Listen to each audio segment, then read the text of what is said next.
for watching Numbskull News, and today we got to welcome Arizona into the Big 12.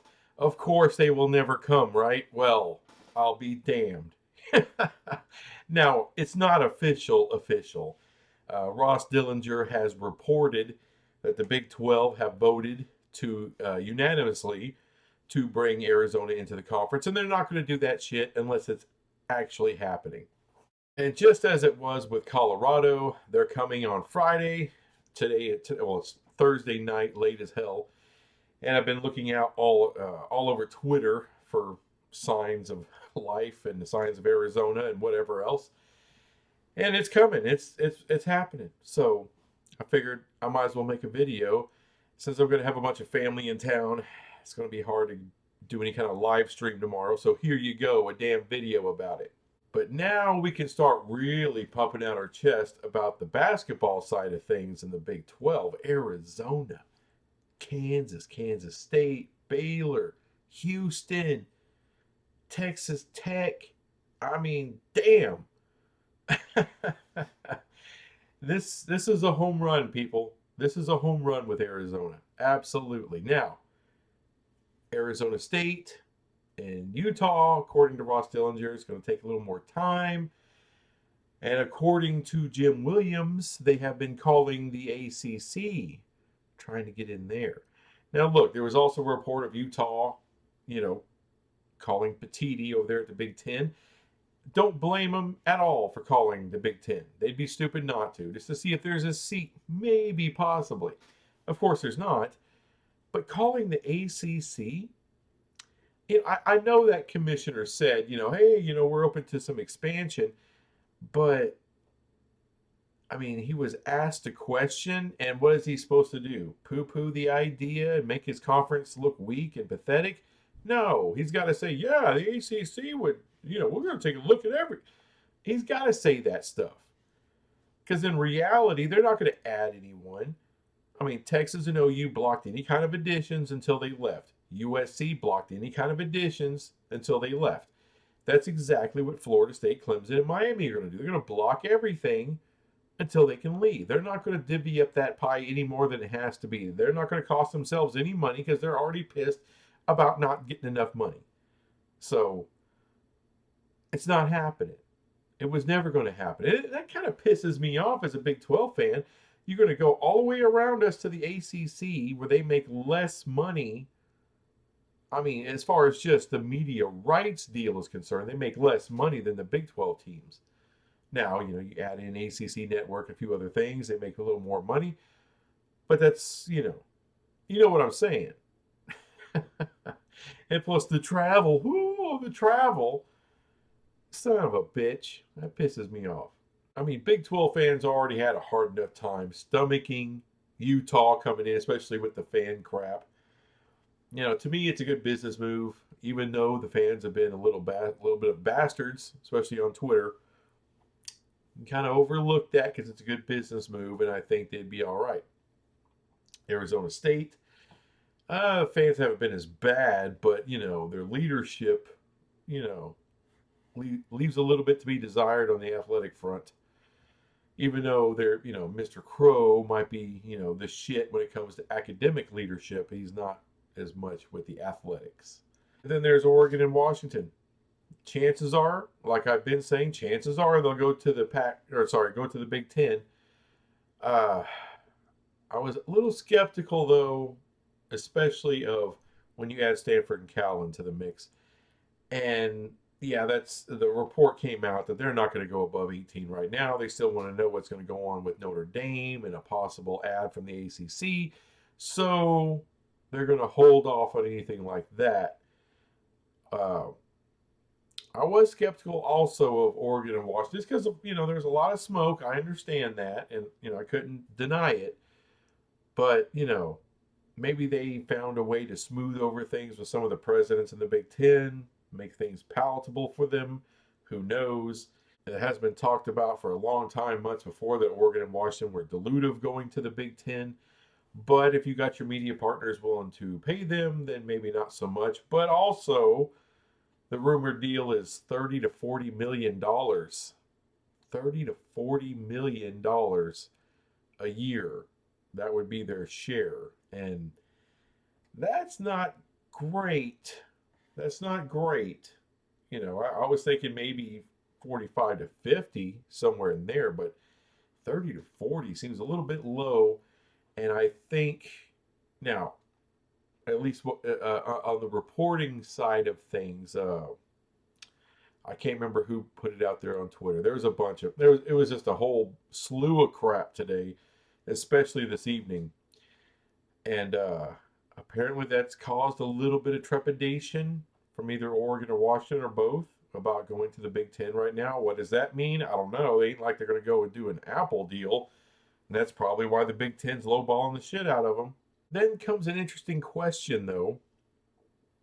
Stanford and Cal. Now, I am not an advocate of Stanford and Cal coming to the Big 12. However, you have to think about it. Would ESPN even be interested, or Fox even be interested in bringing those two into the Big 12? Maybe, maybe not. I don't know. I haven't even really stopped to really think about it. But are kind of coming to the place where we need to start thinking about it. Especially since Arizona State and Utah it seems like they're dragging their feet a little bit. I don't think there's anything wrong with Brett Yormark, kind of kicking the tires on Cal and Stanford. Now, what do they bring to the equation? Now, the athletics, we know their programs suck right now. It does. Could it get better? Maybe.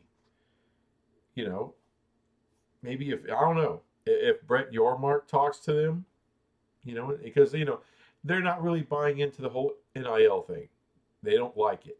Well, some of that is understandable. It's kind of the Wild West and shit out here right now, but there is federal legislation coming, which is going to keep California in check for one thing. So I think that's going to help save California recruiting. I thought that California was basically going to shoot itself in the head when it came to recruiting and how it was going to devastate its own, football landscape. But I think the federal government's going to come in and save the day.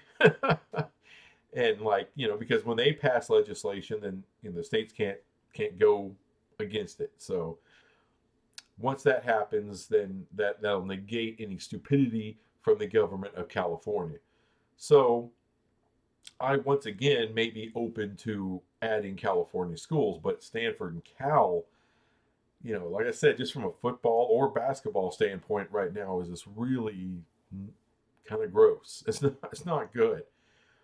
But if I'm to play devil's advocate here, because I know all the Big 12 fans out there, like, hell no. Okay, and I'm kind of mostly with y'all on that, really, as far as the hell no part. But a little devil's advocate with Stanford and Cal.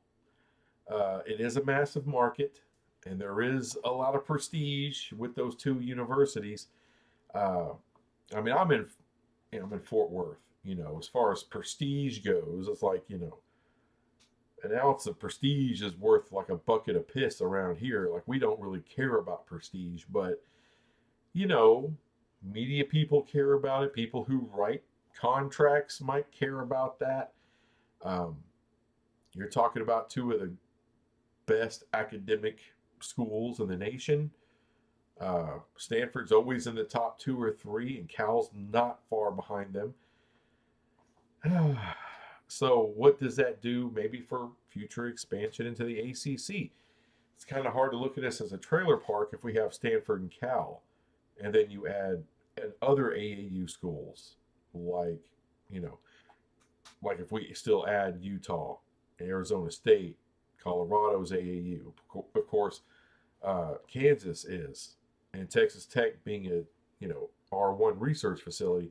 So all of a sudden, the academic profile of the Big 12 gets a huge boost. Because you got to remember, it's not just about adding schools for basketball, adding schools for football. It's about building the brand of the Big 12 into something that's really hasn't been before. Something that, TV companies, media companies look at, advertisers look at, is something they want to be involved in. And adding San Francisco, I know it's like the Walking Dead out there right now, but they are talking about cleaning up the streets and having some tough love with, this army of junkies that are sitting. I know, oh, poor homeless people. No, these are junkies for the most part. And I know there's some people with mental issues. They need help. Hopefully they get it. You know, they're not getting it right now. They're just eating out of trash cans and sleeping on the sidewalk. You know, something needs to be done. There are people that live and work there, kids to go to school there, and this is what they're having to deal with. And they shouldn't have to deal with that. Law abiding, hardworking people shouldn't have to deal with that kind of bullshit. But they're having to deal with it right now. What I understand is they're going to clean that up. So, and the people in San Francisco that pay for everything and pay for all pay the taxes on everything, they want a little something for their tax dollar. They want a clean city. They want sidewalks to walk up and down without stepping on a needle or a load of human shit. It's dog shit's one thing. Human shit? Oh no, I'll fight someone over stepping in that. Uh, but neither here nor there. Stanford and Cal as universities, as programs into the Big 12. It's interesting. It's interesting. Uh, yeah, I don't know if I endorse that or not, to tell you the truth. I don't, and I don't suspect many Big 12 fans would endorse that. But, you know, going coast to coast and adding a major market, like one of the biggest markets in the country right there, and a prestigious one for whatever it's worth, and two of the biggest academic schools in the country, you know, I think as far as the brand of the Big 12, I think it elevates it. I really do. I think Stanford and Cal would actually elevate the brand of the Big 12 in a certain way. Not in football, not in basketball, but uh, relevance to people that drink tea with their pinky in the air. I think it would. And that means very, very rich media companies as well. So could they possibly be additive? I don't know. I'm not that smart. I know surprisingly, their ratings really aren't super horrible. I'm trying. They're not. They're not. I expected them to be like the bottom. G5's beating them, but that's not the case. I think Stanford and Cal were in like some of the higher rated games of the Pac-12 last year, surprisingly.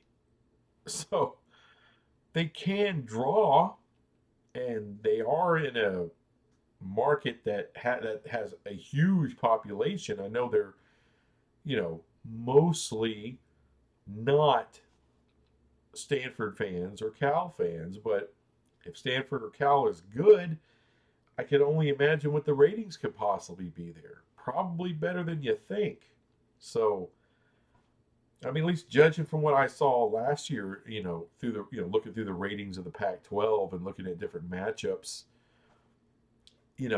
are they like Ohio State and Michigan level? Absolutely not. But as far as in the pack last year, they had a couple of higher rated games that involved Stanford and Cal. Go figure, right?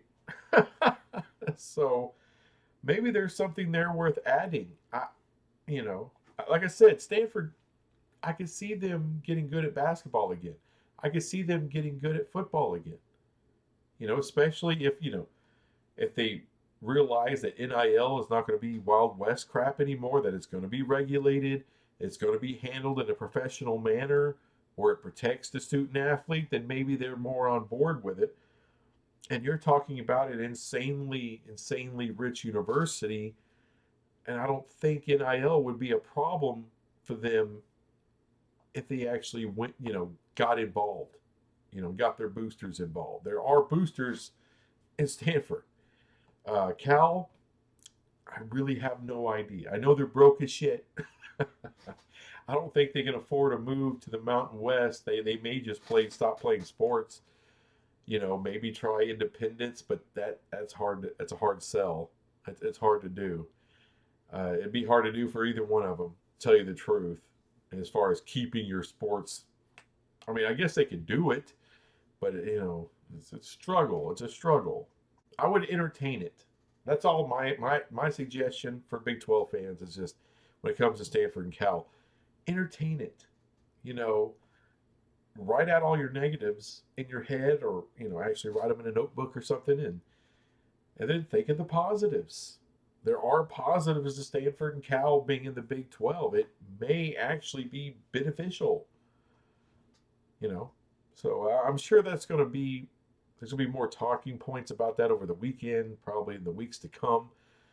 So I'm not going to spend more time on it there, but yeah, I find myself trying to talk myself into that, but I'm just really not into it. I don't know. It's weird. But anyway, Arizona, Colorado. Damn, that's a great 1-2 punch to get out of the pack.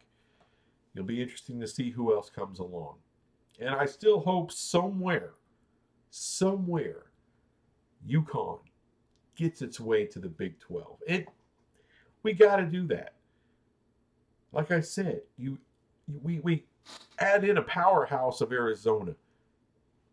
UConn's right there. I hope they find a way to do it. Really do. But, congratulations to the Wildcats, baby. You're coming into a damn exciting conference. It's going to be a hell of a lot of fun. Apparently, Arizona's got a coach now in football. Let's see how they do next year. A lot of people think they're going to be better than everyone thinks they're going to be. It's coming up. It's from what I'm hearing. Jed Fish is his name. I hope he is. I hope he is good. And I hope he has that program starting to get turned around. Because when it comes to the Big 12, that'll be exciting. Damn exciting. 2024. Whew, that's going to be a hell of a season when it hits. I know, 2023, we're right at the doorstep of it. It's going to be a great year. But man, 2024. Man, this is going to be damn good, the Big 12, y'all. Damn good. So freaking excited for what's going on. Bye-bye, Texas. Bye-bye, Oklahoma. Now we can have some fun. Son of a bitch. Anyway, hope everyone has a great weekend. I'll see you on Sunday for a live stream. Bye.